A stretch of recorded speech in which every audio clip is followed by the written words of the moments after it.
কি আপনি টেনশন করেন কেন? আমি আর টেনশন করে কি হবে আমার?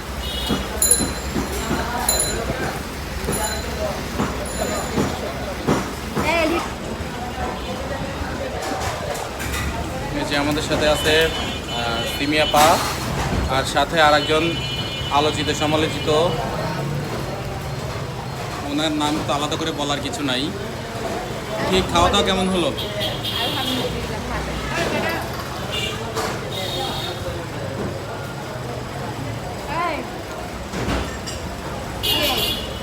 এই, তুমি কি কালা না দলা?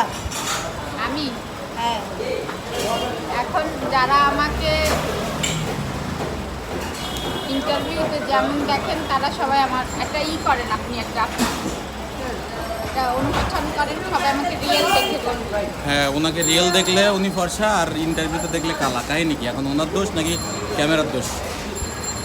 মানুষের চোখের দোষ। সামনাসামনি আমাকে দেখে সুন্দর, আর ইন্টারভিউতে দেখে অসুন্দর। আচ্ছা আচ্ছা, ভালো, ঠিক আছে।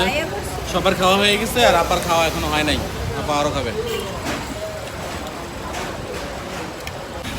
কেমন খাইলা কর? সামনে দে, সেলফি মার মনে বউ মনে দিদি। হ্যাঁ,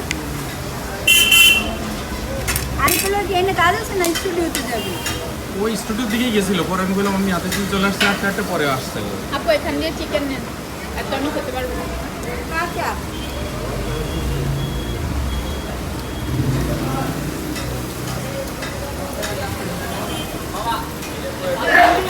হ্যাঁ হ্যাঁ, আপনি হচ্ছে আমাদের এখান থেকে আমাদেরকে মুক্ত করে দেন। তুমি কিন্তু এইভাবে আমাকে বলেছি, কথাগুলো কারণ বলেছিলে। তখন আমি তার ওয়াইফ ছিলাম আপু। মহানগরে যখন প্রথম আপনি মামলাটা হয়, ও আমাকে বললে, আমি কান্নাকাটি করি। আমি বলছি কি ঠিক আছে, সিমি আপুকে আমি বুঝায় বললে, ও বলে তোর এত বেশি বোঝার দরকার নেই। তারপর আপনার সঙ্গে আমি যোগাযোগ করেছিলাম যে আপু দেখেন ওর ওর ওর বিষয়টা আপনিই করেন। পরে আপনি বলছেন ঠিক আছে মিথিলা দেখবো, তাকে আমার সঙ্গে বসতে বলো। আমি কিন্তু তোমার কথার উপরে ডিফেন্ড করেই কিন্তু আমি হ্যাঁ, আপনি অনেক বসতে দিন চেয়েছেন, লেট আমি করেছেন। হচ্ছে আমার আপনারা দেখেন অনেকে মানে আমি কিন্তু মামলা দিয়েছিলাম তাদের বিরুদ্ধে। আপু আমার ভালোবাসায় আমার সঙ্গে তার যে একটা ভালো সম্পর্ক, এই জন্য।